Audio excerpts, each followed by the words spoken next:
Hello, and welcome to episode 24 of Attention Engineer.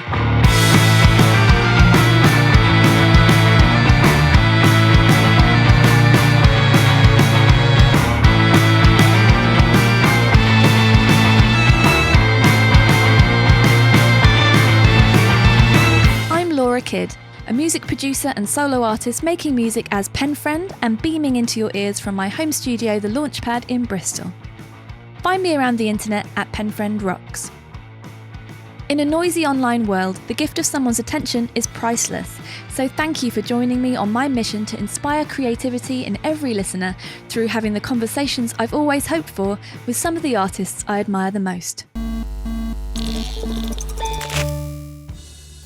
Hello from a very chilly Launchpad, where I'm all pepped up with caffeine and actually have energy for the week ahead, something that's been a little lacking for a little while, to be honest. It's impossible to know whether I just have big project finally finished so it's time to crash a bit syndrome, or if it's the change in weather and light, the fact that I keep forgetting to take my daily vitamin D tablet, or, all this global scariness and upheaval. Whatever's going on, I spent the weekend mainlining dairy milk, enjoying my sofa, and powering through 1.5 seasons of great news on Netflix, which I highly recommend if you need to laugh. Thank goodness for this podcast for continually bringing shape to my weeks. And thank goodness for the people who keep tuning in to listen to me talk to all these wonderfully honest and creative artists. Thanks to them, and thanks to you. You make 2020 not totally suck. After this week, I think there will be 3 more episodes before Christmas, but I'm already lining people up to talk to for the new year. It's just really helpful to have stuff to look forward to, I find, particularly at the moment, and I hope to be able to tell you a bit more about my album release plans soon as well. My correspondence club and my mailing list will always be the first people to hear about anything, so if you want to join them, please make sure you head to penfriend.rocks to sign up and you'll get 2 free songs immediately. Now it's time to introduce you to someone I recently met online, whose music I've been excitedly diving into this year, and who I had a really personally inspiring conversation with. Growth with no reward. Finding strength in your less desirable traits. Coming up with a perfect comeback hours later in bed, glaring at the ceiling. Asking yourself, am I improving, or am I just changing into something unrecognisable? Chicago quartet Ganser probe the futility of striving for self-growth during the chaos of our times for dark comedy and jagged sounds on their potent new album, Just Look at That Sky, released on July the 31st, 2020. These are songs that never shy away from ugliness and confusion, that believe embracing the totality of the self sometimes means leaning into our dickish behaviour. Co-produced with Electrelane's Clarke and engineer Brian Fox, this is an assured, fully realised triumph of a record from an art punk band that's figured out how to focus on making great art, even if everything else around them falls apart. Here we go. My name's Alicia Gaines. I play bass and do vocals in the band Ganser. I'm also a graphic designer. Also, kind of a prickly nerd. I don't know. I like to hang out on the internet. Hello from the future. I am 6 hours ahead of you. I know. Should I tell you what's going to happen? Please. I'm desperate to know. Well, today in Bristol, there was an anti-lockdown protest, which is upsetting to me. Sounds very American. It does. You have inspired us. Your country is inspiring us in all sorts of ways. I'm so sorry. Yeah, me too. I'm sorry as well. But then I looked up the details and it was 200 people. 200 people. That's not This very city many. has like 400,000 people living in it or something. Right. So 200 people, and apparently they weren't all from here either. Oh, right. So I just want people to know that's not what Bristol thinks, is that we shouldn't be having a lockdown. You'd think that people would have better things to do with their time. Make some sourdough bread, something. Something. Get a project. Mm-hmm. Get a hobby. How is it over in Chicago? Is there quarantine still? What is it like day to day there? So we actually just went into another lockdown advisory for the next month. Chicago, is a pretty liberal city, but it's surrounded by a lot of more rural areas, more traditionally what's considered like the Midwest in the U.S. it just comes into Chicago. And so at this point, we're staying in. I mean, we have been staying in. Basically, the entire band has been pretty strict with our lockdown, other than, we started practicing again in June because we had a couple of things that we were doing. Like our big last hurrah was we went to a local Chicago venue that we love and did a live stream. The only one that we did actually, like live from a venue with like a camera person and a sound person. And we stayed very far apart and masks the entire time, except for, vocalists. And that was the one thing we did. And then it was like, okay, I guess maybe I'll see you around Christmas. I don't know. We'll see. Yeah. We're just, trying to, I guess, make sure that everybody's okay. That was like the first couple months, was just making sure that, jobs are coming and going. Charlie, I wish I could convey Charlie's personality to you, but he is the best bartender. Like if you were sitting at at a bar, you'd want him to be your bartender. He's just a very friendly, great bartender, but that industry is not doing so hot. So it was just, making sure that we're checking in with each other and making sure that things are in a place for us to even be making things right now. Because I think you have to be okay at a very base level, before you can be creative. Yeah, of course. We're all humans, aren't we? Yeah. That's the point. And then, so how did it feel to be back together and playing like that? It feels great. It feels great. I mean, the only thing that's really strange is that, we're playing some of the stuff from the new record for the first time to people on the internet, which is great. It's interesting to get off stage and then go look at Twitter, but we definitely, it definitely makes you very aware that you are not an essential service. I mean, we have to laugh at ourselves. We walked on to the live stream to a laugh track, like an old school laugh track, because we just didn't want to walk out to silence, But, I think at the same time, those kind of non-essential things are what's kind of keeping us sane right now. Yeah. And I think a lot of people would argue that the arts are essential, but I think it's a really good perspective to have, though, as an artist, that it's non-essential, if you see what I mean. So I think there's those two things. I can just imagine people listening to this going, music's essential to me to get through the day, which it is.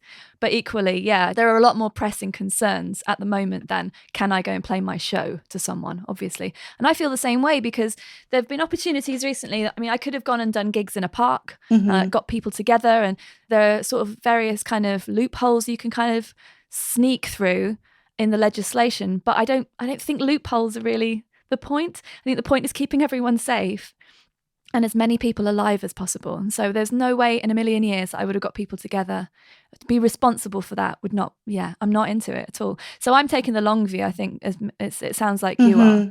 We want to be alive. Right. We want our audiences to be alive and safe, so that when it's safe, we can get back together and play. Yeah. I mean, I think on our side, it's like we're just trying to set ourselves up for that. When things are back to normal, we are ready to, jump on the road and go on to the next thing. But, I think it's really telling over the past year, you can kind of see what people's motivations are for making music. And I would like to think that you plop the four of us on a desert island and we would be making music anyways. Like we just do it to entertain ourselves. Yeah. Which I think, that's what I've been drawn to recently. I've just been listening to like a ton of like DeRudy Column and Peter Gabriel and folks that didn't care about the thing that I'm finding really allergic. I'm feeling like almost like just like a magnetic repulsion is anybody trying to sound cool. Yeah. Because cool doesn't exist right now. Like I think if you are able to wake up, make your bed, eat somewhat healthy, work if you're lucky enough to have a job, keep your sanity a little bit and maybe have a little fun. That's pretty cool to me right now. But anybody, trying to posture and look cool in a traditional rock sense, it just rings a little false to me. It always rings false to me. Funnily enough, I had written that down on my thing, on my notes here to ask you about that, because what I love to ask people really early in my conversations is, because it's just such a massive question that's going to like fuck up your brain. Do you have a mission in your music career?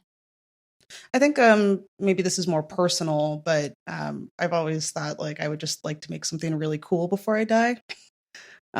Which, I think that there's a tension there between hopefully when you're making things, you're never really satisfied with what you've made. Yeah. Is difficult because, the minute you release something, you no longer like it, or, you get tired of it, or you want to go on to the next thing. Yeah.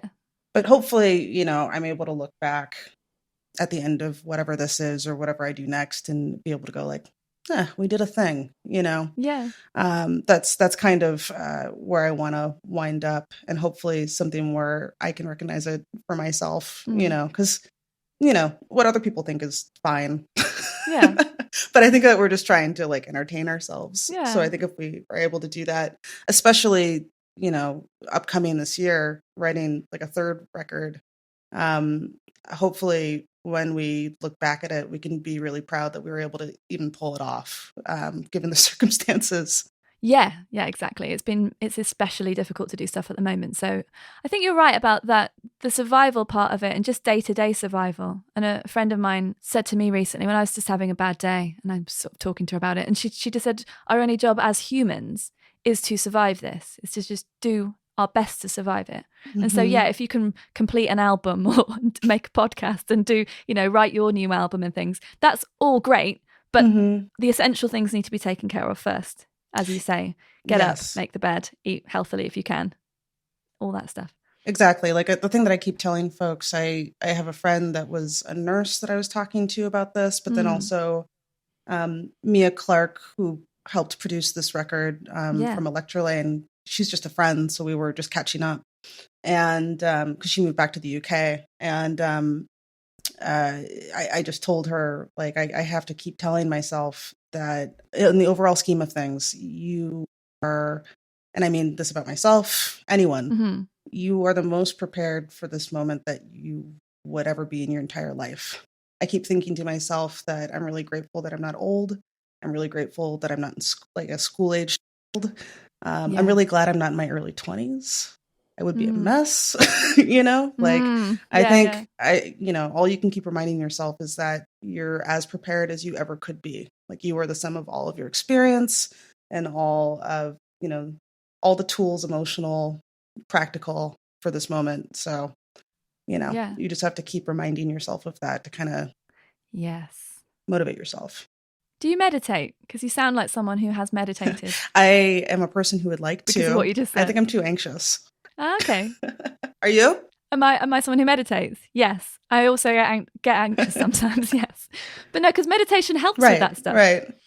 The reason I'm saying it is because there's a lot of stuff in meditation about how you have all the tools inside, like you've always had them.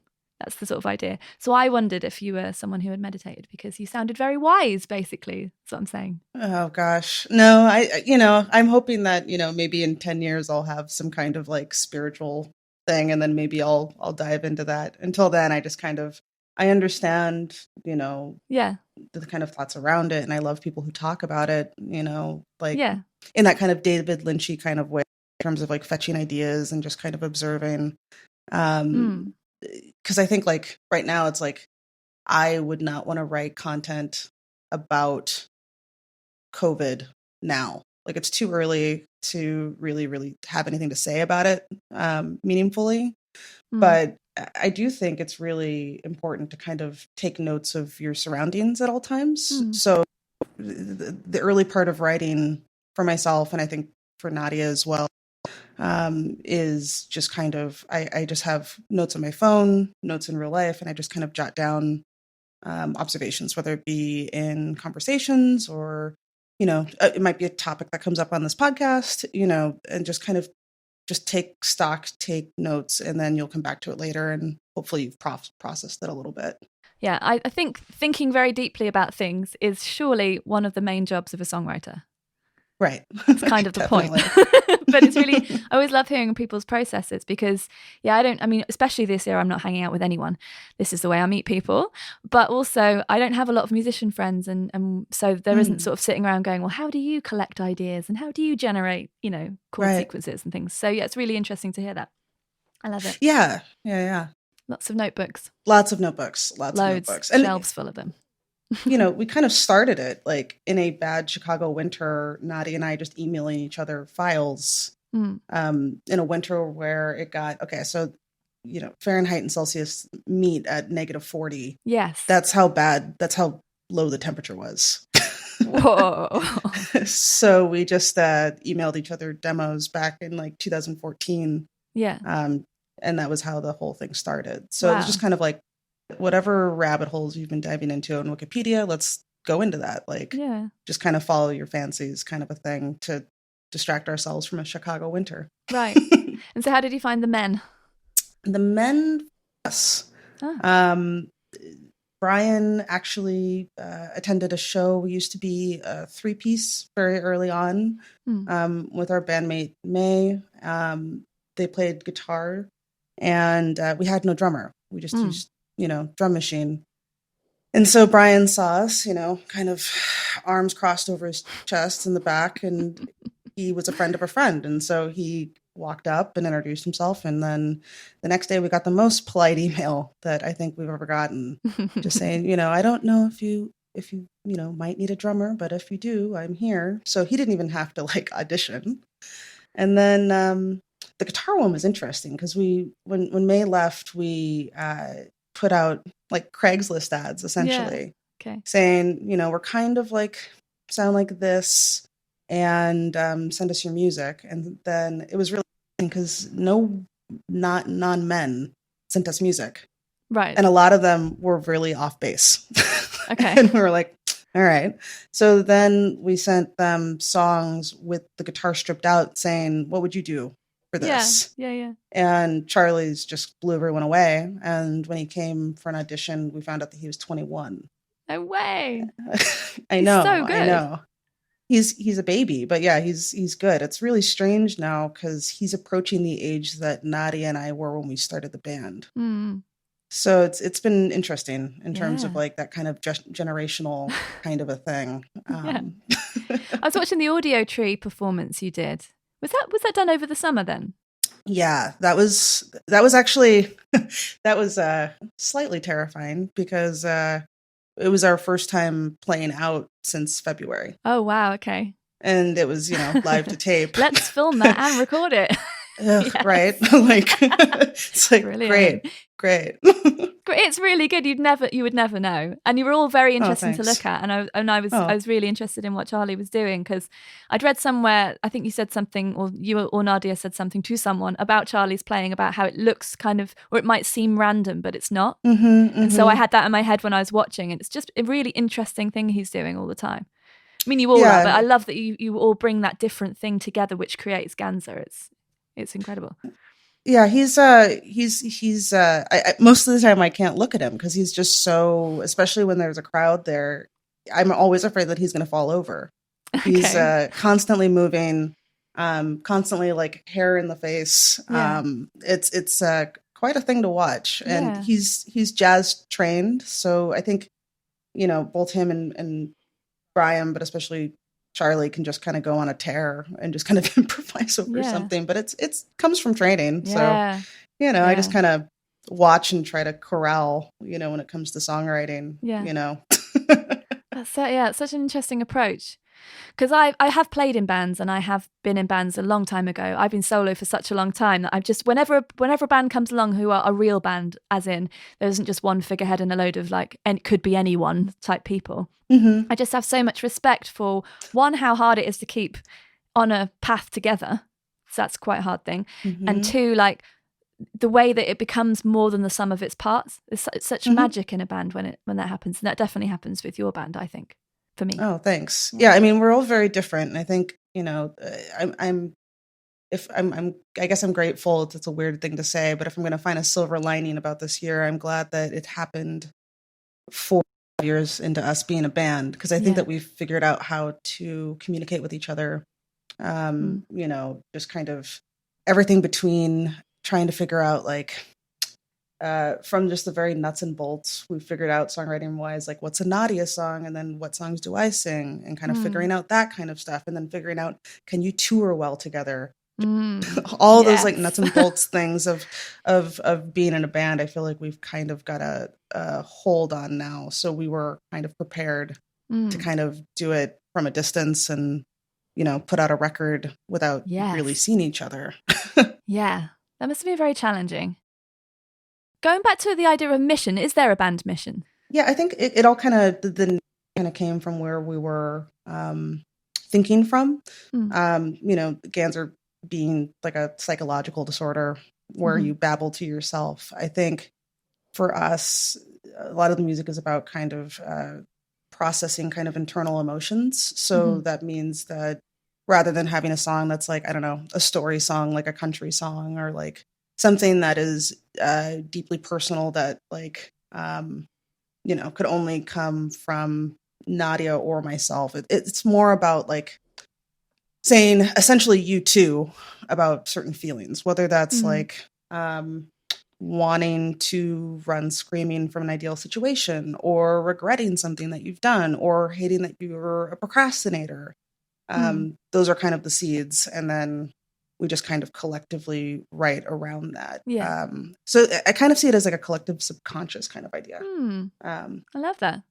Yeah. Yeah. I think I get the impression that a lot of people don't know why they're doing stuff sometimes. And I find that to be troubling, because when the career that you're in is not a sort of a straight road to fame, fortune, secure income and things like that, as the arts are not, I think there has to be something more going on, and the music has to be about something.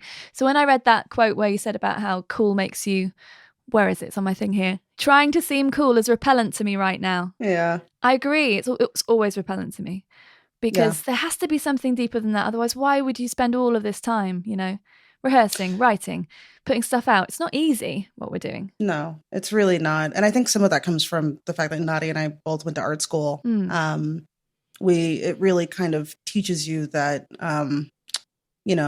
every piece of visual art, at least in my mind, is, at least when it comes to contemporary art, is a good joke. And what I mean by that is that you can kind of juxtapose the content with the title. There's different tools than maybe when you start drawing as a kid, thinking, if I just draw this the most realistic that I can, then it's good. And I think there's musicians that are like that, Yeah, that's a really nice analogy.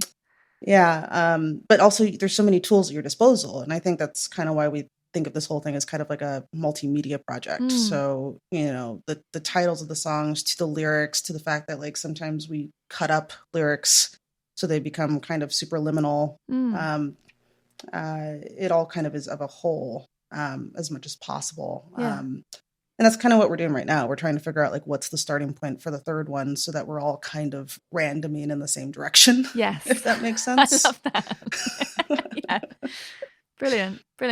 Having all of that art school background must be very useful for things like the videos and all of the visuals that come together. And I was going to ask you about whether you see it as an art project, and you've just answered that question, that it's this multimedia project. Yeah, it started because Nadia and I both went to art school. We actually didn't know each other in art school, and we met at a friend's birthday party and became really fast friends. And we spent like the whole of our, 20s just as friends. We weren't doing music together. So there's a lot of like, bad date stories, and like, we went through all the early 20s stuff that you would, So we had a lot of that before we even started the project. But what was happening was that she was working in film production and I was working in design. And, in the creative fields, you think they're creative, but a lot of the times you don't get a lot of personal creative satisfaction out of it. And I was finding that, if I design all day at work, the last thing that I want to do is come home and paint. Yeah, sure. And Nadia, like one of the things that she does is miniatures, but doing props all day, the last thing she wants to do is come home and do that. So making a music project was a really nice, like, just enough of a gear shift where you could use the same creative muscles, but just kind of in a different form. Yeah. And, I'd been playing bass for maybe 6 years at that point. I picked it up after college just as like a hobby because I'd played music as a kid. So it was, it was, I feel like the wires always cross in terms of different art disciplines, in terms of like, you have to have the training, but then at a certain point you learn that you don't need to use the rules when you've learned them. And it's all the same. It's all the same thing, just different forms, Yeah, sure. Well, I've been really diving into all of your videos this week before speaking to you. And I just love, I think it's Lucky, isn't it? Where there's the fight or the kind of partying and the crazy drinking session stuff. And that is so intense, and it's just a short thing, and it's so. I love how weird it is. One of my favourite parts is when you're sitting there and the glass moves. Mm-hmm. It's just like, whoa. I had to watch it twice so I could see it happen again. It's so good. I love it when there's so much more going on around the music, because there are so many different ways to tell a story. Right. And that was one where it was like, it's a song, that directly references, potentially like drinking too much and like regretting doing that, which is interesting because Nadia doesn't drink and she wrote the lyrics to that. So I don't know where that one's coming from. And I like the fact that there's like a little bit of mystery. I'm sure there's some songs that I've written where Nadia doesn't know where the idea came from necessarily. But for that one, I had just seen With Nail and I, and that movie is just so, I just love it as kind of the idea of two people, kind of a shared psychosis. Because in a way, that's kind of what a band is, right? It's like, it's a fantasy that X amount of people agree to have together. Yeah. And then you try to manifest it. So it was funny because if you think about it, I'm going to try to do it the right direction for you. Yeah. So the song, it escalates. That's, it's kind of like a slow climb up to a really chaotic ending. And we thought, wouldn't it be funny if we did a bender, but did it backwards? So they start at the most drunk that they're ever going to be, and then cheersing at the very end of the video. So they're kind of crossing each other. Yeah. And that wound up being really great. We found some wonderful actors that once we saw them in the room, it was one of those things where we had to write the video forwards and then rewrite it backwards to have it make sense. But once you actually had two full-grown men, tussling in a small apartment, it was like, oh man, this is actually slightly scary. Yeah, it's really scary. Yeah. It's such a brilliant start to it. The whole thing, everyone should just watch it, basically. I'm not going to describe this video. It doesn't do it any justice at all. Yeah, it's great. I love all that stuff. I'm massively into visuals myself. So it must be really brilliant to be in a group of people who are going to do stuff to help. Because again, I'm solo, so I have to do everything. Yeah, I can't even imagine. Yeah, I really love it. There's so many benefits to it for me. I've chosen to do it this way, But again, sometimes I just think, oh, how great to have that group of people who have their individual skills and can bring them together and create something that's bigger than the sum of its parts again, which is what happens with the videos. Yeah, and I mean, I think that's half of the battle, whether you're solo or whether you're in a band, is figuring out what you're good at. Yeah. But equally finding out, like, what are you not good at? And then, finding that. Like, we were so lucky in that we have a friend that's editorial photographer, and she takes all of our band photos because none of us are very good photographers. And honestly, like, we'd rather focus our energy elsewhere. So I think it's all about just kind of, trying to prioritize what you have fun with. And for us right now, that's, the videos, and Nadia has access to camera people, from her work, and I edit, and, it all just kind of works out really nicely in that way. Yeah. And do you do the design for the packaging and the artwork and stuff? You do? I do. My day job is as a package designer. So it's just a really nice place where I can kind of just be really free. Yeah. Although I will say, like, my bandmates they are kind of the editors in terms of like, I'll bring 3 to them and they'll pick one. So it is a collaborative process, I think, kind of across the board. And it's the same way with when we write the music, Brian, he's drums, but I would say, he's been playing drums longer than Charlie's been alive. So it's one of those things where, we just kind of all write across all instruments, kind of a thing, which helps. We've got enough of that in us. Like, Brian and I both were in marching band. We're both marching band nerds. So I was going to ask you about that because I was an orchestra nerd when I was a kid. Oh, okay. Yeah, I did that too. What did you play? I played the violin. Oh, very nice. From the age of 7. Wow. Well, you say very nice. I'm not sure that I ever played it in a very nice way. I think it's mostly sounded like... But I was the oldest, so eventually I was leading the school orchestra on the first violins. Wow. Literally only because I was the oldest person playing the violin. I was not great. My skills lay elsewhere. So when I was 16, I picked up bass and taught myself, and then was playing in bands, and then quit all the other stuff. Basically, quit all the classical stuff. I'm curious. Did you have the same thing that I did? So I played clarinet from like 9 to 15 in orchestra and a marching band. Got pretty proficient at sheet music, the whole 9 yards. Yeah. You realize that you're never going to be there's always like a couple of girls that are like type A students that are, you're just never going to meet them, but also they have no lives. So like that's the trade-off. Yes. But I found when I picked up bass, I made a deliberate choice not to learn the notes at first.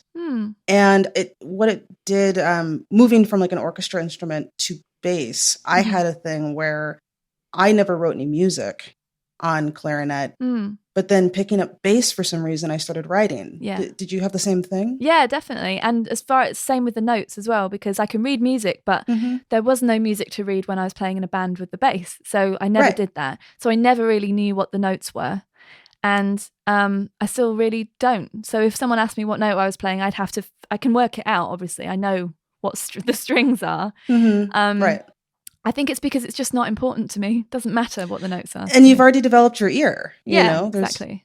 But the thing that I'm so nervous. I've never done anything that's like, I don't know, like a bass magazine, or something like that, where they're like asking stuff in a really like gear nerd. Oh yeah. Which tends to be very male, I would say, in terms of like how you approach an instrument. Yeah. But for me, it was just sort of like I picked up a bass that could fit. My hands aren't small, but like was comfortable. Like I don't find like a Fender Jazz very comfortable. And then I really liked. Are you familiar with the band Japan? I know. Yeah, kind of. I can't remember what their hit was. There's several big hits, right? Yeah, it's like David Sylvian, but the bassist was Mick Karn, who played fretless, and I really loved how that sounded. And that's between him and a couple other musicians. That's the only reason why I then went to fretless. Oh wow, okay. And I can't play with a pick. Like I'm pretty inept at that, but I've kind of worked myself into a niche where like I'll get guys, walking up, and I can't tell if they're just like they're negging me or if it's like, they're just like, oh wow, it's a fretless, and I'm like, yeah, I literally like it's easier for me than something with tangs. I don't know like what to but if you were to ask me about like really technical things about bass guitars, I don't know if I'd be able to.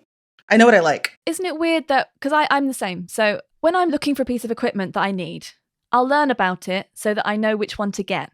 And then that information flies out of my head because I don't care. I don't give a shit. Right. Then I use the thing to make my art, which I am good at doing. And then if it sounds good, I'm really happy. Right. But if someone said, why did you pick this or this thing, or what does this do? I'd just be like, I don't know. Why don't you Google that? I don't care. Yeah, I'm the same way. Yeah, it's like, I'm sorry, I want to build a house. That doesn't mean that I'm going to suddenly become fascinated with hammers. It's a tool. No, or like which bricks are which. If you're a painter, no one asks you like the makeup of the paint you're using. Like, but how much oil is in that? Right. You know what I mean? So what would it matter what the pickups are? Right. I don't care. Right. So if I cared, I would know and I would retain that information. But it's weird that the world or some things in the world have made us think that maybe we would be looked down on for not knowing those things. And therefore, perhaps we don't have the right to be in those magazines or whatever. I've never been in one of those. Yeah. But it's not because I don't know what note I'm playing, I don't think. Yeah, for sure. I mean, it's definitely, it's a strange way of approaching things. And I don't necessarily find it all that useful because, I mean, for me, it's like, if I do find a sound in a song that I really love, like I will chase down how to make it. Yeah. But it's to a larger end, I guess, than like the equipment itself. Yeah, that's different. It's not so you can go and brag about this sound that you know how to make, is it? I mean, it's not that we don't have that in the band. Like if you get Brian talking about drums or Charlie talking about guitars, like say goodbye to the next half hour, Yeah. Some people just really love gear, and that's, cross genders. Some different personalities love knowing about all the gear. And I'm just not that personality. It's not very interesting to me. No, it was strange. I was talking to someone who was very like, we're trying to figure out like, how do you get yourself out of a rut? Because I think a lot of people are feeling like I should be making something right now. Yeah. And for me, it's like, I'll just give myself like little challenges. Like on the record, there's a song in the middle called Emergency Equipment and Exits. And that was oh, thanks. That was that was just one where I literally was like, I have never done this before. Let's do a fast song that becomes a slow song. And that was just that was just literally how that started. Like, can I have two halves and knit them together? Because it's like, I like Genesis or like, different things that have like movements, but I don't want to be prog. So it was just like, let's do this little exercise. And if it turns out to be something, that's cool. If it doesn't turn out to be something, then that's fine too. But some people find that kind of just giving yourself little challenges really alien. Like they would rather approach it from like, let's do something in this key, or like, let's do something very technical. But I don't know. I like the idea of just kind of running at something. Like my current one that I haven't quite figured out yet is I want to write a music video concept and then write the music to the visual. I was going to ask you that if you'd ever done that, because you do such strong visuals that I think could stand alone. I was going to ask you whether you've done it that way around before. So you haven't yet? No. I mean, what we've done is like when we've written music, we will talk in the room, and that's how like let's say Lucky came about, and then we're like, oh, that's cool that like the rising action of the song kind of goes with falling action of the backwards action in the video. But I think it's just kind of like the natural next step to be like, let's come up with like a visual vignette and then write to that. So that could be fun, because I think we're gonna just have a lot more time to focus on music videos rather than trying to cram those in between shows. Yes. Yeah. It's definitely shifting that way, isn't it? I'm looking at this podcast as my new way of touring in a weird way. Yeah. Because, totally. and probably more effective in a lot of ways, because I was doing a lot of things where I was driving a very long way for very little money. And that wouldn't have mattered if the audience were really into me. But they weren't. So we've had those. We've had those for oh my God, we've had those. Yeah, we've all had those. We don't normally mention it though, do we? Because we have to pretend that everything's brilliant on the internet all the time. Right. Well, we don't have to, obviously, but people do. Yeah, definitely. And it's very different. I've heard, this record was supposed to be the one that we came over to the UK and Europe. Oh no. Well, we just figured, it would have happened over the fall, like probably around now is when we would come over there, because it just seemed to be the right time. And we were getting a lot of good response off of the record in the UK. Makes sense, because we were working with Mia, from Electrelane. And, we just love a lot of UK music. So, we just figured it would be a natural fit. But touring the US is really strange. Have you done it? Not with my own music, no. I did a short tour I was playing bass for Tricky quite a lot of years ago. And we played in Chicago. We played at the House of Blues. Oh, yeah. We've played there. Yeah. That's a crazy stage. It's weird. It was nice. It was good. The audience were great. But what I mostly remember is, so we were sleeping in a tour bus, and it was in the underground car park. So it was really weird waking up and getting out and being in this weird yellow light. And I had decided I was going to walk to this breakfast restaurant I had looked up. And this is pre-smartphone. So I used to just draw myself a little map on a piece of paper with all the street names on that I needed, but none of the stuff in between, like kind of the main things I would need. And I hadn't been to America very much. I'd been to New York a lot, and I'm aware of how big the blocks are in New York. So I counted up the blocks I needed to walk, and I thought, that's not far. Oh, no. 2 hours. I was walking for 2 hours. Oh, so no. I remember Chicago as a very sweaty place for me. Yeah.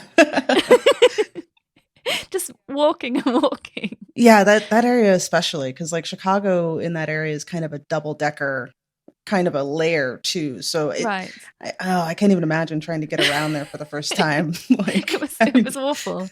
Then I got the bus back and it was quick. It was fine. But that's all I know of Chicago, though. I want to go again sometime. I'd love to. Well, Chicago's great because I feel like it supports a lot of different sounds, and I feel like a lot of like I would consider us like very normal. Like there are some bands that are super avant-garde. There's a lot of like harsh noise.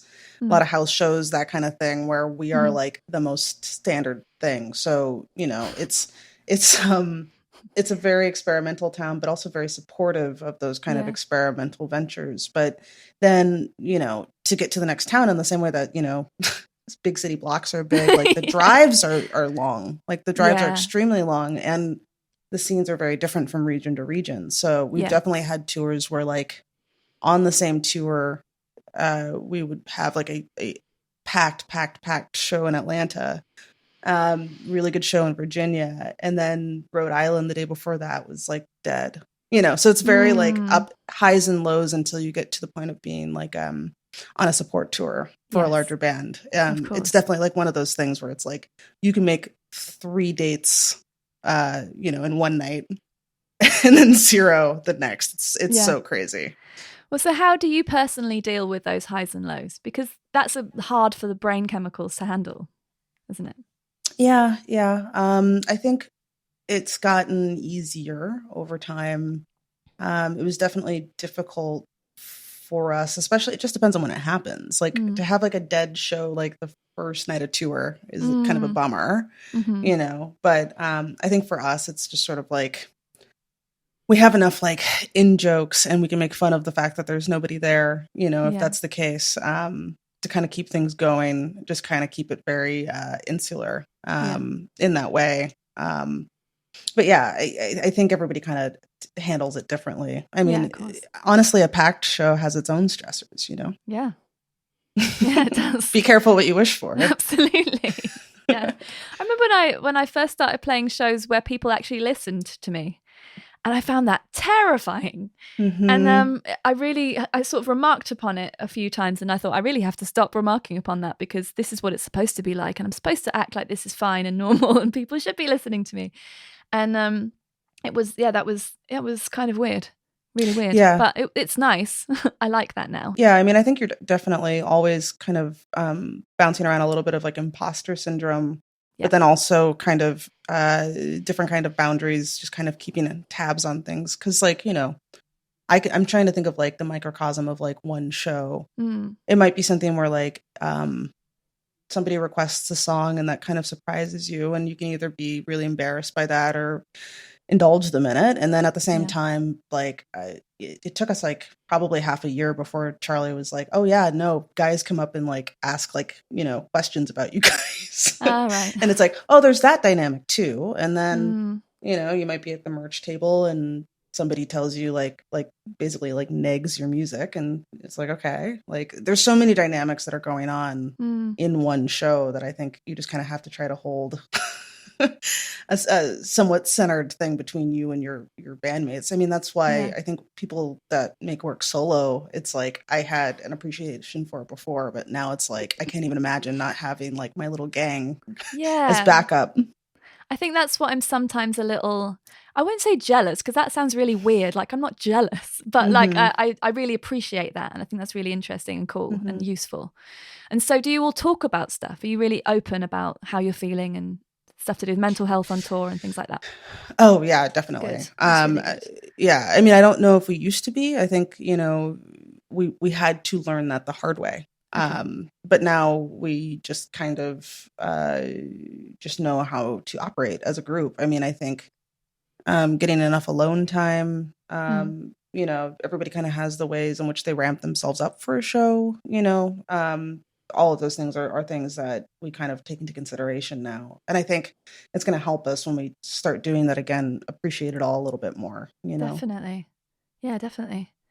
And there's always been for me, as I've been doing this a while and in different contexts. So I started out in local bands and then moved to London, joined a band there, and that had a small record deal, and then it all just went awful and kaput and the record never came out. Then I started doing my own stuff, and then I was playing in people's bands as a job for a while, and then continuing to do my own stuff. So I've been all these different parts of it. And no one was talking about feelings, how brutal touring is, anything like that. It was all, everyone was kind of pretending that everything was always fine and that there shouldn't be any problems and you're so lucky to be doing this. And I'm not saying you're not lucky to be doing it. It's a wonderful thing to do. But there was never any conversation about, oh, well, let's make sure we eat some vegetables once in a while, or maybe don't drink every night because you're going to feel crap. That was another loan that we learned. Yeah, I'm glad people are talking about it more now, or at least your band is, because it's really hard to navigate that alone, I think. Or I found it hard to figure out, well, why am I feeling like so sludgy all the time and so tired all the time and that kind of stuff. And just having to pretend that it's like the prize you've always dreamed of, when actually it's quite difficult sometimes. Yeah, I mean, I think for us, it was something too, like learning how to advocate for yourself is really important as well, especially I think as women in music, not to be like, as a girl in a band, but like. We're all the same. Yeah, exactly. That was something that at least we had to learn was that we were very much treated by some of the local scene here in Chicago when we first started. It's like, oh, that's cute. Ooh. It was very like kid sister, like, I guess we'll let them open.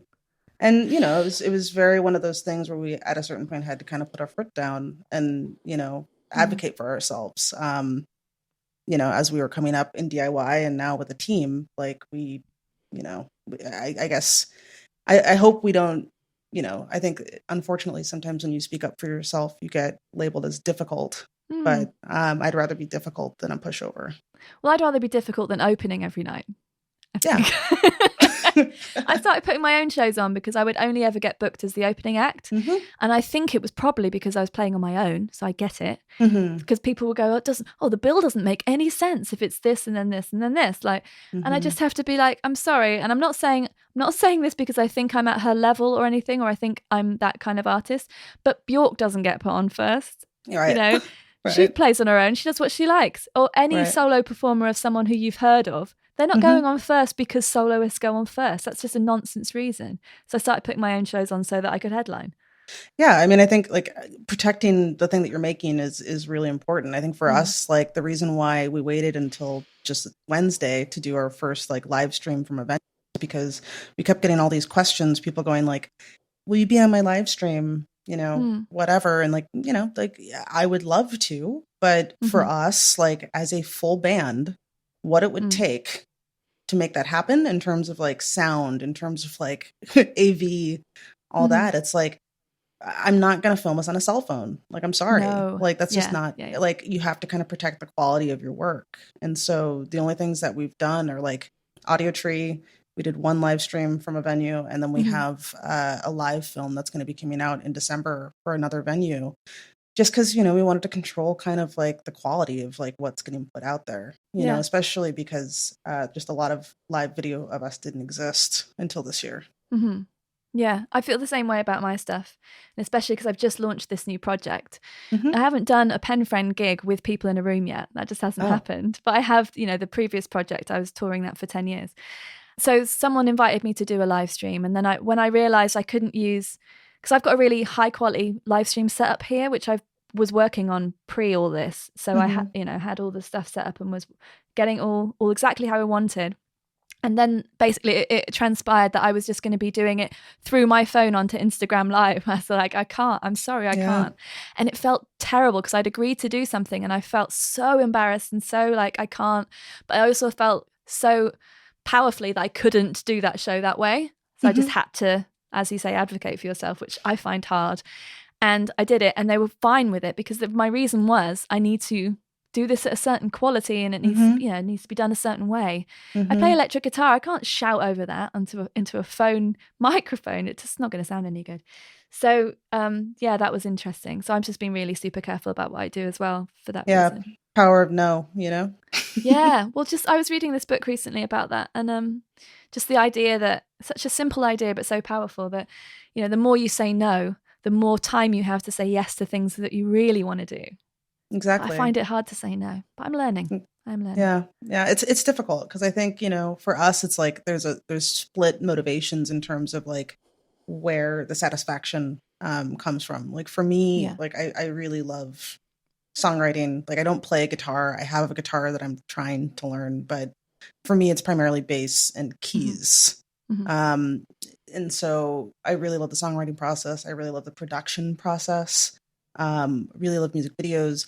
Playing live, I love it, but it's not like the whole of my satisfaction. And I don't think that's the case for any of us, but I think that there are definitely some people that are missing it more than I am, like just on like a regular basis having shows. Yeah. But, I think it's going to open up really great opportunities for us to like I said, rather than like squeezing a music video shoot into 6 hours on one day or like a 12-hour day. Like lucky we were happy to get in January before everything hit. But it was definitely like, let's get everything together. We only have this apartment for one day. We better get everything. It was very high pressure. I don't know. It's going to be fun to like stretch our legs out a bit and like really dive into this because there's so many people in the city of Chicago living in a big metro area where I bet you there are a bunch of actors and dancers and performers of all stripes that are dying to do something. And wouldn't it be lovely to collaborate with some of them? So I'm looking forward to that. That's great. And so are you going to do more videos for the current album, or is this for future stuff? This would be for future stuff. So right now we're just kind of just keeping our eyes open and seeing like who's in town. But yeah, for now we're just we have some remixes that are going to be coming out over the next couple of months that I'm super excited about, which is like its own thing.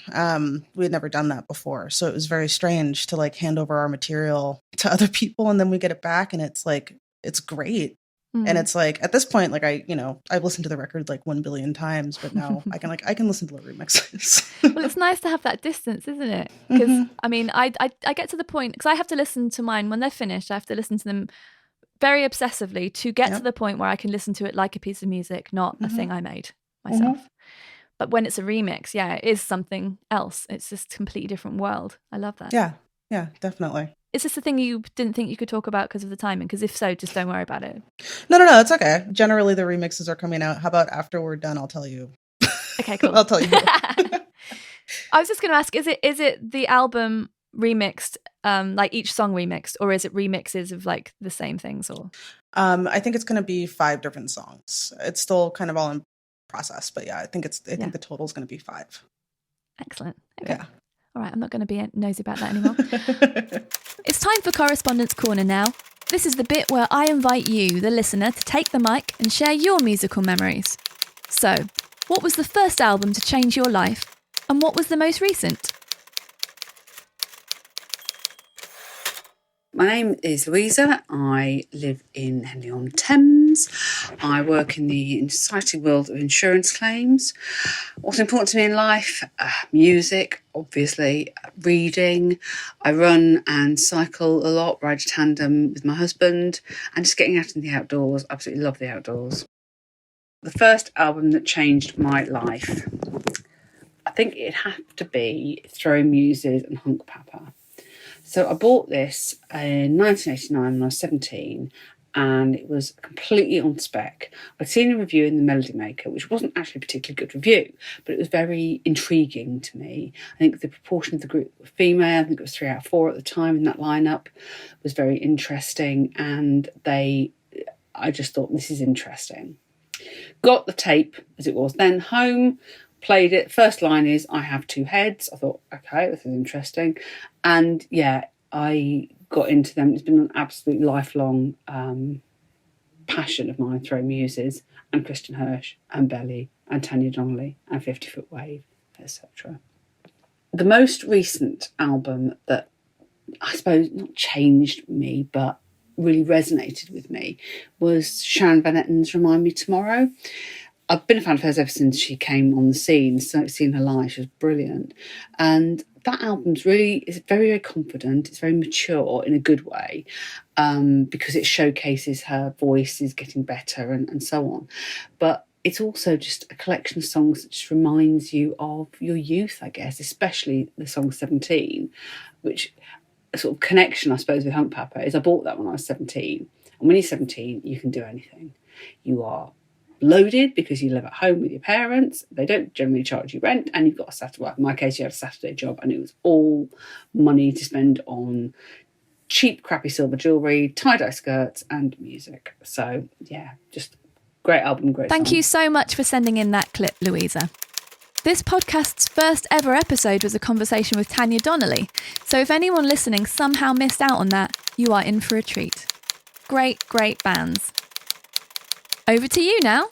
I'd love to include your voice in a future episode. Just visit speakpipe.com/penfriend to record and send your clip right there on the page. I'm really looking forward to hearing from you. Right, back to my conversation with Alicia Gaines.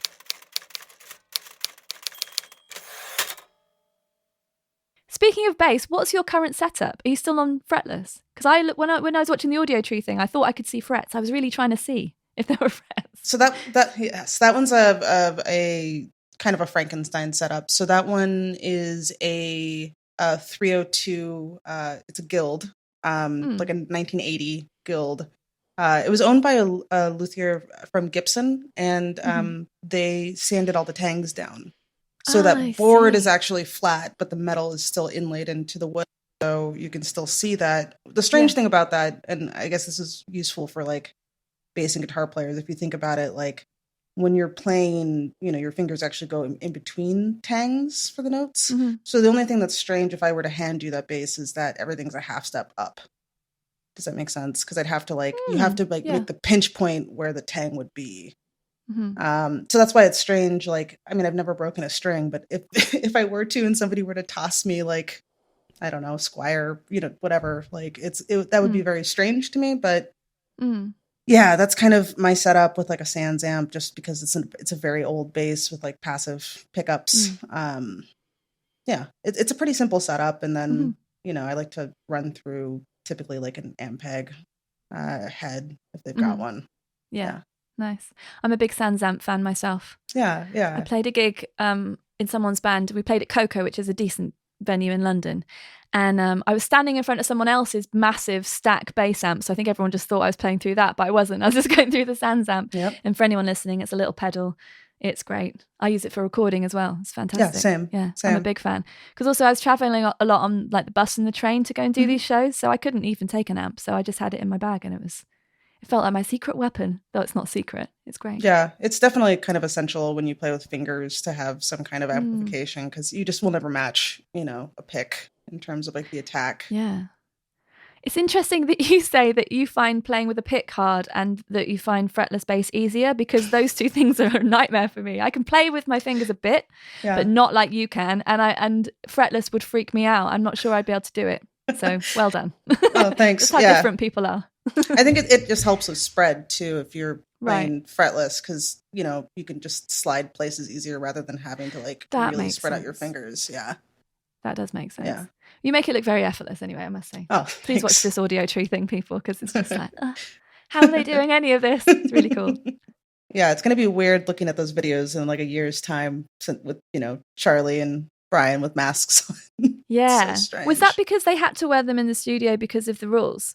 I wasn't sure if they were doing it to show people you should wear masks, because I think some people are doing that as well. Actually, looking at the auto tree now, it looks like they were letting like the entire band take them off. But at the time, Charlie was still bartending. They had like patio stuff. And so that was like a definite like he was protecting us. So it was very funny because we did get some comments, about like, look at that dork in a mask, and it's like, dude, he's protecting us. Like, you're kidding it's me. ridiculous. Yeah, blows my mind, that stuff. I'm still so shocked at this thing in Bristol today, even though it's just a small number of people. I'm just like, anyway. It's wild. How intentional are you as a band in setting targets and goals and working towards them? I think that we're pretty intentional. This time around, it's a little bit different, just because, we can only move so fast as we can move. But we definitely try to set up things to make everything be as effective as possible. Like, for example, like with the last record, our first record we recorded in a week. It was kind of like ripping the Band-Aid off. And it was essentially like, I think we recorded 2 more demos than wound up on the record. It was very like, here's everything we have. I guess it goes together. Whereas this time it was definitely, we went into the studio in the beginning of 2019, recorded about 8 songs. And then we went away for like 3 months and basically wrote in the gaps. Like, we're missing a slow song. We're missing XYZ. And then we came back and recorded like 7 more songs. And then from that, we made the album and then the EP that came out the fall previous. I wondered about that. Yeah, so that was kind of, and then there's maybe a couple more that like we recorded that didn't wind up on either.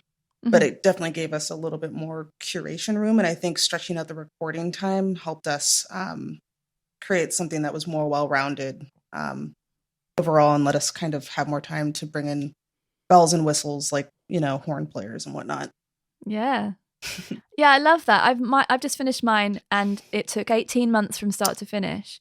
And it's interesting to me because I see bands bragging about how quickly they've written and recorded things, or how quickly they've written things. Right. Things that I don't think are particularly good, or they're certainly not for me.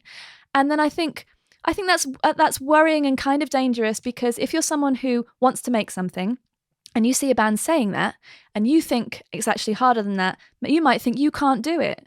Or if it's going to take you a long time, you might think you're not very good at it, or it's not as good as this other thing. And I just don't think like celebrating speed in art making is what I want to do.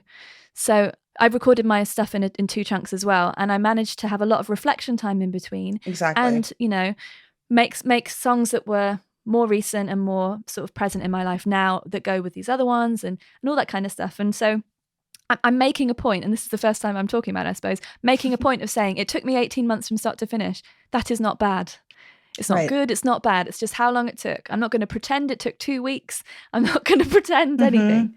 That's great. I mean, I think that's something that people need to hear a lot, because there was a couple of things this year where I just kept looking around and just kind of just going like, I mean, we were lucky in that we had an album in the can, which I think really helped with a lot of, you know, not feeling productive because we had something very clear to do. But, you know, we bandied around the idea of doing a cover, but like it seemed like a lot of people were doing covers just to get content out. Yeah. And, you know, once your music becomes content, oh boy, then not you're a good on place to be, is it? And then you need to do it on a very regular basis. I think, you know, there are definitely all the tools in the world for musicians to make sure that what they're doing doesn't become stale. Like for us, it was like that record was done and mastered last year, October, November. And then we signed with our label, and then it came out. It was supposed to come out in April, and then we pushed it to late July. But what all that is to say that it's a little easier jumping back into writing now, because we recorded that record all through 2019. Half of it was written in late 2018. Yeah. We have quite a bit of distance from it already, you know? So you can do that for yourself, you know? Yeah. Hold on to stuff for a little bit. Yeah. There's something in the fact that we can't tour our records at the moment, which is obviously sad. Again, not prioritizing touring over people's safety or anything, but it's just a fact that we can't tour our records at the moment. But that does mean you don't have to dwell on that record for the next year or 18 months or something and then scramble to write another one. Exactly. So there are some benefits in terms of writing, I think. And I'm much more happy making up music and recording it in this room that you can see me in than I am doing this grueling touring thing, which has tactically limited returns. Although it's wonderful to be in a room with someone, it's wonderful to play for people who really want you to play. It's hard, and I'm not sure it's the best way to spend my time, really.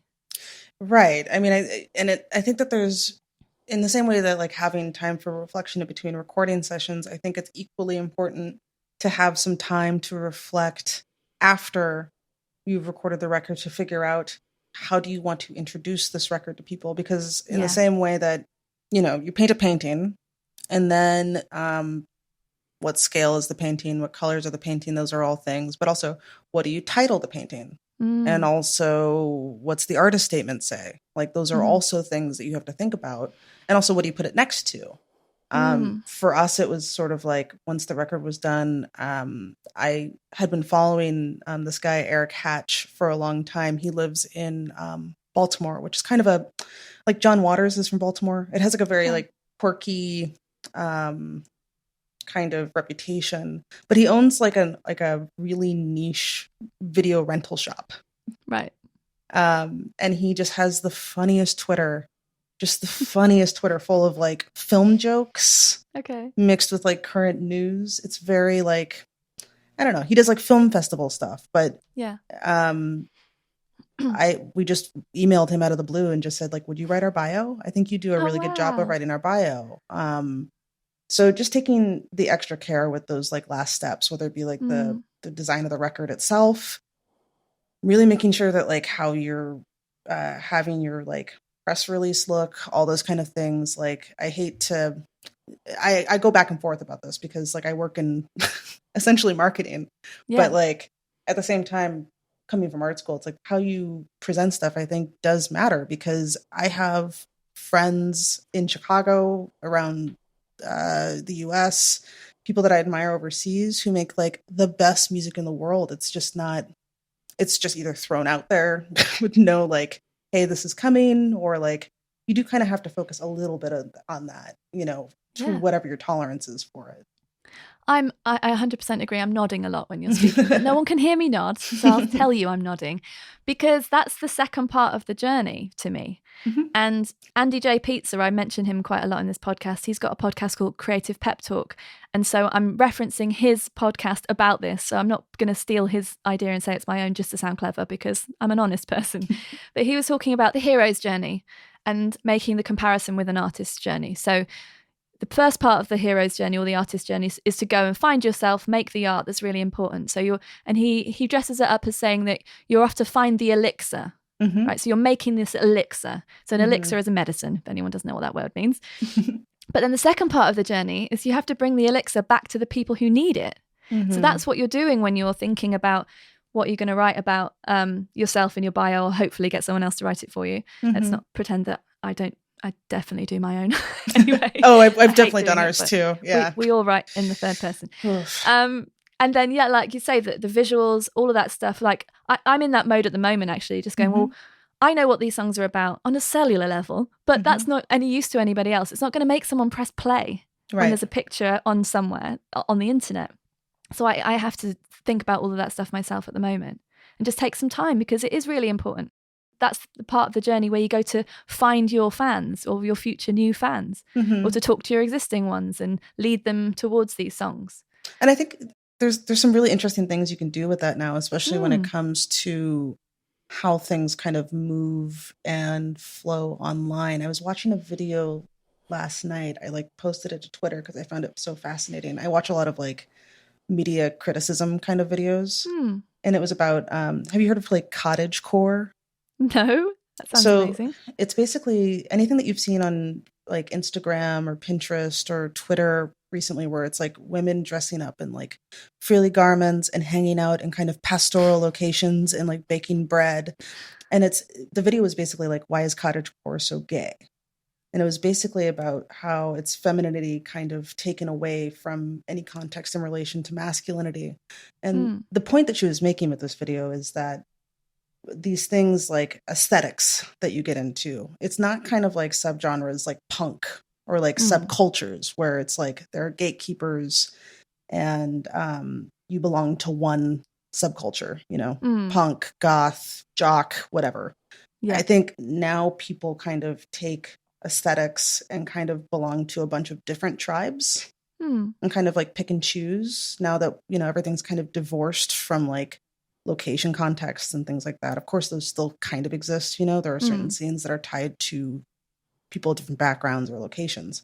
But I think it's worth seeing with your music, seeing what does this feel like? The reason that video for Lucky is a black and white, kind of harshy black and white video for a reason, because that went along with the music. And I think it's just worth everybody taking that extra time when the record's done to consider and it seems like you're doing this right now. It's what does this mosey up next to really well? Interesting. So what you're saying is I should get a frilly dress and stand with some bread and then be like, buy my album. Yes. And then that'll do it. No, I just mean just take the music and just be really honest in terms of what kind of clothes does this music wear? What color is this music? Yellow was also a very distinct choice for us, it's a very look at me emergency kind of a color, which kind of went along with everything there. And that's something too that we talk about when we're in the baby steps right now of just going I'm kind of interested in this. Are you interested in this? And we have an entire folder of mood board images and that kind of stuff too, which will, I love that. Maybe we'll drop some of it. Who knows? But yeah, you have to start somewhere, don't you? And I think that's a really, really good way of doing it. Mm-hmm. I was talking to my husband earlier because we live together and I'm supposed to talk to him on a regular basis. So that's the story. That's it. No, I was talking to him earlier because he writes beautiful music, really beautiful, sad songs, and he hasn't recorded any of them. Oh. And he wants to record them. And he has a plan that he'd like to record some by Christmas. Mm-hmm. And then he was saying to me how annoying it is for him that I sit in this room and I just make my music and he hasn't done any. And he said he's not jealous because he's very supportive of what I do and very helpful with it. But he says it's frustrating to him because to him, it looks like it's easy for me. And it's not easy for me. And told him it's not. But then I was saying what you have to do is break it all down into little baby steps and plan, okay, on Tuesday afternoon between 3 and 4, I'm going to spend 1 hour working on the chorus to this one song or whatever. Because if you say something like, I'm going to make an album, that's too big, isn't it? Too big. So if you were all to say, right, we're going to make the third Ganser album, you'd be like, cool. Nothing would happen, I don't think, unless it's like, okay, cool, I'm going to do this, put this folder, make a folder, put the things in the folder. You're generating ideas that you can all the germs of the ideas, aren't you? Yeah, definitely. I mean, there's definitely just like kind of little jumping off points where like, I'm trying to think of like a good one. Okay, here's one that I've had for like 5 years that I would to like make a song about this, and I just haven't been able to yet. Lyrics exist in everything. So similarly to like how Ganser is actually Ganser syndrome. Have you ever heard of a thing called Paris syndrome? I've heard of it, but I don't know what it is. So I've just kind of been obsessed with it, and I don't know why. I just think it's a really interesting idea. It's that there is a specific syndrome. It also has a version called Jerusalem syndrome, which essentially you have tourists that go to Paris, and Paris so does not meet their expectations of the romantic idea of Paris that they go into a fugue state. Like they lose it for a couple of days. And actually, it happens for different people a little bit more than others because of their relationship to that place. So there's actually like a hotline for Japanese tourists for Paris syndrome, and they will like escort you to go home. Yeah. Because it's just not all like berets and, baguettes and like people, maybe somebody's rude to you or something and you just like crack. Yeah. Oh my God. So what's Jerusalem syndrome? It's the same thing, but, going to Jerusalem just because there's such high expectations. Yeah. And I just love the idea of just kind of writing around that, but I can't quite pull it together. But that's like something where I would just put the general idea out there and just say, if anybody else wants to take this and run with it, go for it, Yeah. What's the name for when you think your birthday is going to be really cool and it sucks and then you're sad about it? I mean, that's kind of the same thing. Birthday syndrome. Both birthday syndrome. That's the name of my new band. Oh, good. I can't do another band. Bands are a lot of work. Bands are a lot of work. I don't know how people do multiple projects. I don't know. I'm doing some collaboration stuff at the moment, which I'm really excited about. But I sent an email the other day that's just like, we need to do all of this. And I was like, oh God, I'm just writing more lists for more different things. Every new thing you do requires like however many hours of emails and lists. Yeah, the only thing that I can like buoy myself with is that like I definitely have like at least like an EP of solo material, but like there's not time. It's not time. So, I just figure if it's still good in a while, then I'll do it. Yeah, that makes sense actually. Yeah. Because if you're doing it just to get it out, it's not. I don't know. That's the right motivation. That's just content, then, isn't it? Mm-hmm. Content. Ugh. Content. I hate that. It's gross. What is success to you, and have you ever experienced it? That's a good question. I think success is looking back and knowing you did the best that you could. But I don't know if I'd ever want to feel successful. Because I feel like you should always be the dog chasing the car. I don't ever want to be like self-satisfied. But I think if I look back on something, and I think the new record's maybe a good example of that, is that I think we did the best we could given the circumstances. Yeah. Do you celebrate successes as a band though? So if like a show goes really well, do you acknowledge those together? Yeah, we do. The one that we do constantly and have since the beginning is we do, I don't know if it's the same in the UK, but shows tend to kind of drop off around the holidays. Yeah. Yeah. So, for us, like maybe we'll have like a New Year's show, but for the most part, like maybe our last show would be like early December or mid-December. And then, our first show is in January sometime, and we'll have a practice sometime before Christmas. The band is comprised of like 2 people that were brought up. I mean, I don't think none of us are religious, but like 2 people brought up Christian and 2 people brought up Jewish. So we just kind of have a general holiday practice where, we're pretty disciplined. Like we don't really practice altered in any ways. Like I know some people treat practices like a hangout. We don't really do that. But the Christmas practice is the one time where we'll bring like champagne and just like mess around. And that's always fun, exchange gifts and whatnot. Well, that's sweet. Christmas lights in the practice room and all that. That's lovely. Mm-hmm. Yeah, it's nice to have That's definitely that. celebrating, isn't it? Yeah, it really has no point to it. There's no, show to practice for. It's just sort of fun for fun's sake. Yeah. We are allowed to do that as well, even though we're musicians. Yeah, most of the time I don't know what fun is. No, I really don't. What do you do when you've got a day off? Do you have hobbies and things that aren't work things and music things? That's a good question. I'm asking because my friend and I were talking about this recently because we both have forgotten how to do anything, especially because everything's kind of like every day's the same at the moment. Yeah, I mean, I think it's hard not to like try to make your hobbies into more of a hustle. For me, it's at least in lockdown, it was just going out for walks in nature and just kind of trying to like get away from everything. I'm from the Pacific Northwest. I'm from Portland, Oregon, but never really was like an outdoorsy person, even though I was surrounded by it. But I've just had like the screaming urge to like run into the woods, which is really strange because when I was talking about, handing each other kernels of ideas, that was the last record. I just had that thought of like, have you ever wanted to just go screaming into the woods?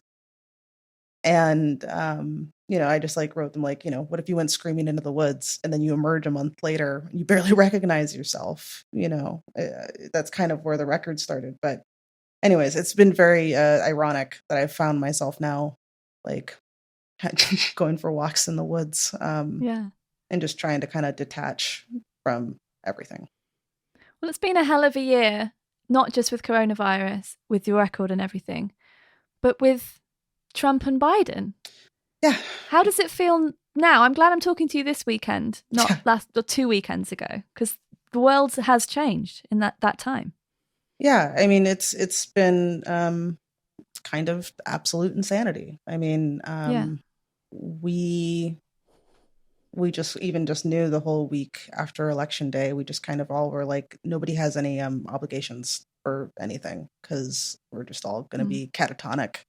Now, thankfully, I think everybody's having the correct response to everything, just to essentially like ignore him and don't, because, he's still trying to like contest the results of an election. Astonishing. Yeah. And, I think it's made a lot of things much more clear that were always there in terms of, yes, voter suppression is real and, those kind of problems exist and there's still work to be done. I think the thing for me is that, the results of this election are definitely a relief, but it's definitely not it's not like the end of Star Wars where it's like the big baddie's defeated and everything's fine now. It's like, no, I mean, things weren't fine for a long time. Things weren't fine under Obama. So I think we're just going to have to still keep working. That's actually one thing that I'm really happy that we were able to do was to raise some money during the album campaign for other folks. I mean, that was definitely something that seemed like other people wanted to do too. It was nice to, I think all in all, it was something close to like $2,000 we were able to like raise for other causes. So I don't know if that's something, we definitely like, we're already like going like, I don't even know how we're going to like pay for recording the next record, but that's definitely something that I think we'd like to keep in our ethos is a little bit of giving back to specific groups. Well, yeah, and I think that's wonderful that you've done that, and I think it just speaks to what you were saying earlier about how there are essential services, and then there are essential needs that people have over and above the luxury, because it is a luxury to make music and record it. Oh, definitely, and it is a privilege to do that. And it doesn't mean that it's not difficult, and it doesn't mean that it's not challenging, and it doesn't mean that we shouldn't get paid for our music to be played on things or whatever. But it does mean that there are more pressing things. So yeah, of course. Yeah, it's and I mean, wonderful to do that. I think you were mentioning too, with like the opportunities to like play in a park and whatnot. I think this is the first time that a lot of musicians are having to reckon with the fact that like they're kind of an example. Yeah. So I think for us, it's like we did some very specific things, but I don't expect to leave this house until I don't even know when. But it's like we've all definitely are on the same page that like we're not playing shows until it's very safe to do so. for sure. Yeah. Like, I'm really pleased to hear that. yeah. How do you feel about the internet in relation to your music career? And what's your current relationship with smartphones and social media?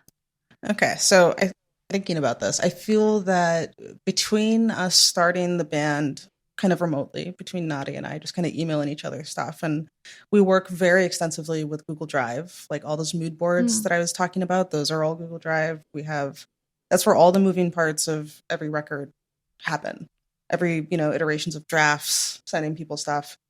Also, just even sometimes the material. Like, there's a song on the record. I saw like a Reddit thread, and it was something about what would be like a very popular event on Reddit. And somebody said, well, what if it was like the end of the world? Like, what would that thread look like? And that kind of like popped off a song idea. And in the same way that we kind of just all four of us bring our kind of individual interests to each other, I think we're also looking online as kind of like another collective subconscious, and seeing like what conversations are happening out there, like what. Because it's weird. It's one of those things where I forget what the name of the event is, but there's a term for when you hear a new word or a new concept and then you see it everywhere. Yeah. A bit of that. And I find that fascinating, the kind of like how kind of the machinations of those things are like, even like cottagecore, like the idea that like when everybody's in lockdown, that suddenly everybody is wanting to have the fantasy of being less tied to technology, more tied to nature.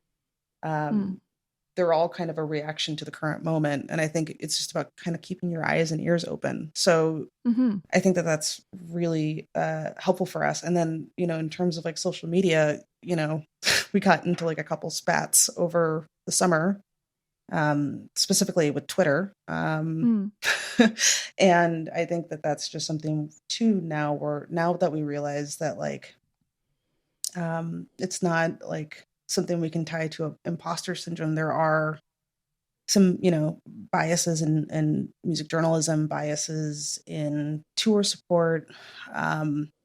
It's just an area where like you can just speak very directly. You don't really need permission. And I find that very interesting, especially since it seems like there's other people that are kind of like-minded, and you're just able to connect with those people and kind of promote each other, and rather than wait for somebody else to invite you to the party. Yes. Just make your own party. Exactly. And when you do, get a cake like you had in your video and just like put your hand in it. Yeah. I watched that video. I just want to put my hand in a cake. Oh, it was so much fun. I think I might do that. I might just order a cake off the internet so I can punch it. Well, it was very funny because the woman who made the cake, she works on the same television show that Nadia does. She's the one who does a lot of the like special effects makeup. Okay. But she also bakes cakes. And wow. So we had 3 identical cakes delivered for that music video shoot. And it was very like, well, we have 3 chances. So hopefully we get a good shot. And she wasn't offended then that you punched the cake? No, that was what they were for. They were delicious, though. Good. They were edible. Yeah. Oh, good. I'm going to say, sorry, tell me what that one's called. I've written it all down here, but my writing's terrible. I can't even read. No, it's okay. That one's called Buio, and it means dark in Italian, because Nadia, she was born in Sicily. So she's a dual citizen, Italian, US. Yeah, that was just a funny one, because like the songs that wound up on that EP just wound up being stuff that's like way more lighthearted and fun, I guess you could say, than the LP. But that was definitely one of those things where we were in practice, and just like the thought of just like being uncomfortable at a party. Yeah. And then just like ruining it. Yeah. I love it. Tempted. Yeah. It's a wonderful video. I love it so much. Thanks. So you're talking about finding people online, like different artists and new music and stuff. Have you been doing that during lockdown as well? Has that been inspiring? Yeah, it has been. I mean, I think that there's kind of a wide swath of musicians that are in a strange predicament, yourself included, that are just trying to figure out like, how do we put ourselves out? What's the most effective way to do that? So there's definitely like a lot of musicians that I've been talking to, or maybe we're not even like obvious bedfellows in terms of like genre or whatnot, but we all are kind of in the same boat in terms of our current situation. And then there's artists that I like actually just super admire their music. I mean, sometimes this overlaps, but they're not like discrete categories. But I think, on the practical side, like, yes, there's been musicians where we're all just trying to figure out like, how the heck do you operate right now? And then on the other side, there's just people that I keep finding myself drawn to that are just really just entertaining themselves. Like, there's no posturing of like, like we were talking about being cool. There's no like, I just kind of find that I just am not into it. Like, I'd much rather see someone do like, I don't know, I've been listening to like, Rudy Collum, Peter Gabriel. There's a Russian artist named Kate Envy, like the letter N, the letter V, but it's Envy.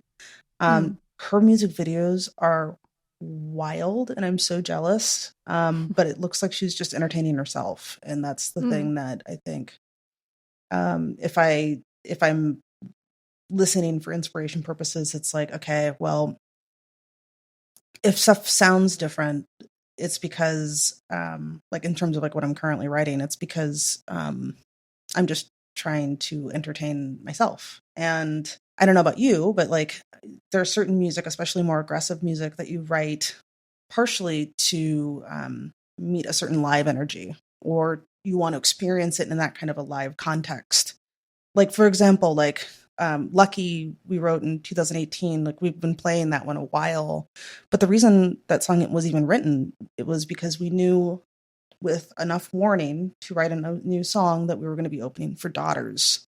And we were like, okay, well, if we're going to be in front of a Daughters crowd and there's going to be a whole bunch of dudes in black t-shirts going, who are these chicks? Like, how do we, kind of meet them where they are? And not that we were even trying to sound like Daughters, like their new record, which is like amazing, but like nothing had even come out yet. We were just for like, we know what we're going to be walking into. We wrote to that a little bit. But right now it's like live shows, who knows if even next year is a possibility. So then, what do you write for? And I'm finding that, I don't know if you're finding this too. I love stuff right now that's like really good headphone candy. Yeah, that makes sense. And, it might lead to something like, we don't really like double our vocals or anything like that, really play with that many vocal effects, or even, moving outside of like analog drums. But this might be something where it's more of a sandbox, because it's like, we'll figure out how to play it live later. Yeah. Let's just have fun. Yeah, that's so interesting what you're saying about writing for that show. And I know the way you mean it, so I don't see that as being a negative thing at all. Like, we weren't pandering to that crowd. It's just more like, writing to meet them where they are. That's a really generous thing to do. Really, really smart. It would never have occurred to me to do that, but I might do that in future if there are ever gigs again, fingers crossed. Yeah. But also the thing about writing for live, I've actually never done that because I just like to make things really hard for myself. So my new record also, because it was partly written during this pandemic, but mostly not. It's just loads of stuff I could never replicate on my own. So I'm just gonna have to figure that out later. Yeah. But it might be much later. Yeah, I mean, I think, that song's like a really rare experience of us trying to write for kind of a live setting. But I think we always kind of had, and for better or for worse, we always kind of had in our head of like, how does this work? Because like I've almost written myself into a corner sometimes in terms of like a bass part and a vocal part that needs to be done at the same time live. That is very difficult. Been there. And likewise, with Nadia and keys, like, you can only get so complex and have so many different parts that she can do while performing. So that's always been kind of like a guardrail in our head, or like if there's a song that, I don't know, doesn't have guitar, what does Charlie do with himself? And I think now we're like, okay, well, Charlie's actually like an extremely good piano player. Like the last sounds on the record, that's Charlie playing piano. We have this tool at our disposal that we've never really used. Okay, that's something that we could do. That's cool. There's so many different things that we have that I feel like we haven't utilized because we've thought like, well, we can't take the song tomorrow and go play a show with it, Right. So is it important to you to be able to replicate the album as it sounds live? Yeah, I think that's always been kind of a priority for us, but I think that's going to kind of morph and change, and we might need to like buy some gear, figure out some vocal effects pedals. Like we'll work it out. It's like, we've got the time, and I think if we're gonna like kick the doors down, now's the time to do it, because if we were to write the same record again, um, that it just doesn't interest me, you know? Yeah. Well, it's 2 years on, isn't it, from Exactly. when you started writing it? So Yeah, exactly. that makes total sense to me. Yeah, yeah. And like, I think that we'll still like playing this record when we go out. Like, thankfully, we don't hate it. It's still like something that we enjoy listening to, and listening to like the new remixes has really kind of reintroduced ourselves to our own material. But Yeah. I think it's time to just kind of explore some different things. Like, a lot of the bands that I love don't stay static. Like, I love like Liars, and I love like the entire discography, because there's different albums for different moods, So I'm not sure what the next mood is. Yeah. Do you think about being a career artist? Do you think about Ganser having many, many albums? I think, yeah, I think it's one of the things where, I would hope that even if, 10 years on or whatever, because we're already 5 on, that we would still be making records. I think it makes a lot of sense when I think about bands that I like as a kid. Even, like you mentioned, Bjork. I think it makes sense that like projects, whether they're solo or whether they're group projects, but especially if they're group projects, I mean, it makes sense that like Radiohead only releases records like once every 5 years. It starts closer together and gets a little further apart, because people need to like, stretch their legs a little bit, come together again, and figure out where that overlap between everybody in the group is. Obviously, in terms of like making a living off of music, that's also another thing that everybody has to consider these days, is that, we're all going to, keep marching towards death, and we have bills to pay. So, Yes. I think it's going to be interesting in that front too. I mean, it's been interesting seeing like basically all of Charlie's 20s. Everybody's morphing and changing. It's very strange. Yeah. Yeah. Do you think that you'll keep making music, whether with this band or with other projects or on your own? Yeah, I think so. For me, it's something that, I played music as a kid, but my primary training was as a painter, and it just got so deadly serious. Like, that's what I went to college for, and that's in design too. Like, I take that stuff very seriously. And yes, I take music seriously, but it's a little less academic. It's a little bit more intuitive. And so it's definitely like, I think my favorite part about being in a band, my favorite part about playing music, is when you've had a good day or a bad day, doesn't matter. You have dinner, and then you put on like a pot of coffee, or, something that kind of perks you up, or maybe you grab a beer, I don't know. And then you sit down at like 8 p.m. and you start tinkering on like a thing you were humming to yourself on the subway. And then you look at the clock and it's 1 a.m. That's like my favorite thing, is like that kind of like flow state. And it's very strange, because like that only really happens in the beginning, like that's like the very beginning of songwriting. And then you have to kind of try to preserve that magic. Everybody has like that demoitis, right? Where you go into the studio and you're trying to like preserve that energy of like the first demo. But yeah, like finding that and then keeping that, that's really important to me. Like, I like that Emergency Equipment and Exit song. That was one where I had that little challenge for myself. And then I think that whole song was written in like maybe 4 hours. And then you listen to it the next morning and just hope that it wasn't crap, Yes. I relate to that very much. Yeah. That's beautiful. Yeah, it's such a magical thing, making stuff up. Yeah. And that's the bit I love the most. I can take or leave most of the rest of it. I love communicating with people too, so I'm not dismissing that part. But much of the other stuff I could just do without, if I could just keep making stuff. Yeah, and I think that's, the artists that get kind of pinned as like the best, or at least the ones that I like, everyone from like a Bjork, Peter Gabriel, like, I don't know, there's so many where it's just like current current music, it's like, if I can tell that you're trying to sound like someone, I'm gone. Like, I don't, like, you're not there to like entertain yourself. You're not there to like make stuff up. Like, it's you're playing pretend. You can literally do whatever you want. It's just trying to figure out like, what are the parameters of your sandbox? You've got such great sound bites. I'm so jealous. I need to think of some for myself. I'm not suggesting you like practice your sound bites, but just you're so good at summing things up. I really love it. Our demo folder is literally called the Sandbox. Is it? Mm-hmm. That's cool. Yeah. That works. Okay, I'm going to ask you some roundup questions because you've been very kind with your time. Oh, no problem. Which 3 pieces of your own work would you recommend as a gateway for new listeners? Oh, that's a good question.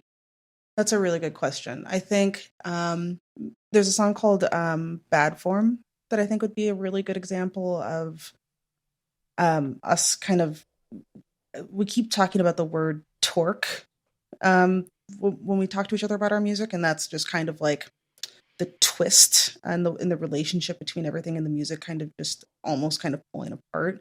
And I mean that like melodically and with dissonance. I mean that between I'm playing a part that Charlie's responding to, but we never really mirror each other. Like it's all very like kind of falling head over foot. It's a really dancey song that then just becomes like a wall of noise. And I think that that's like a really good example of what we do. I love that one because of the lyric, too many people want too much attention. That's basically about the internet. That's basically about Twitter. Yeah. Yeah. It's great. So true. And then let's see, 2 more. Okay. So there is one off the new record. I think Lucky would be another good one to kind of see kind of like where the edges of that are. And then one, maybe I would say that's maybe a little less known off of that EP that we recorded at the same time as the album called Motivational Speaking. And it was something where I emailed Nadia. I remember I was like, what? Because sometimes don't you find when you're playing, especially to a crowd, that the words kind of transform from writing it on a piece of paper to like saying it out loud? Yeah, definitely. So I was like, well, what if we were to make a song called Motivational Speaking? That's basically like the lyrics are just literally like, smile and wave, like just like very like just directions for like how to like keep yourself motivated and keep going. And I just remember I sent her that like snippet of an idea and then a GIF of a dude running up a sand dune, but like he's staying in place. And it's a really sounds like a GIF about the music business. Yeah, seriously. But it's like it's a very like quiet song. I think it's like something that maybe ties more to like our love of like broadcast or like stereo lab, stuff like that. Yeah. Brilliant bands. Yeah, they're great. I'm listening to broadcast once we've stopped talking. Oh, that band makes me so sad though. Yeah, it's so sad. So sad. So we've kind of talked about it already, but I like to ask people what their next creative adventure is as well. I think for us, that's going to be LP3. And I think it's going to be something where I foresee that the making of it will be part of the thing. Just because of the challenges that everybody is going through. I think, if I was going to say generally to everyone, it's like, rather than maybe writing a song about hanging out in your house alone sucks, realize that doing that is informing the work no matter what you're writing about. Well, let's end on that because you sound clever and wise. Thank you so much for talking to me. It's been lovely to meet you. Thank you. It's been lovely to meet you as well. Yay. I've made a special page for this episode at penfriend.rocks/Alicia, ALICIA. Do please come and visit to continue your exploration of Alicia's artistic world. If you enjoyed this episode, please subscribe to the show on your favourite podcasting platform so that you don't miss any future conversations. And if you really enjoyed it, please leave a rating or a review to help me reach even more supportive ears in future. Massive thanks to my Correspondence Club for powering the making of my music and podcasts, and massive thanks to you for listening today. Come and find out more about what I do at penfriend.rocks, and I hope to beam into your ears again next week to share a frank and honest conversation with Thea Gilmore. Till then, take care.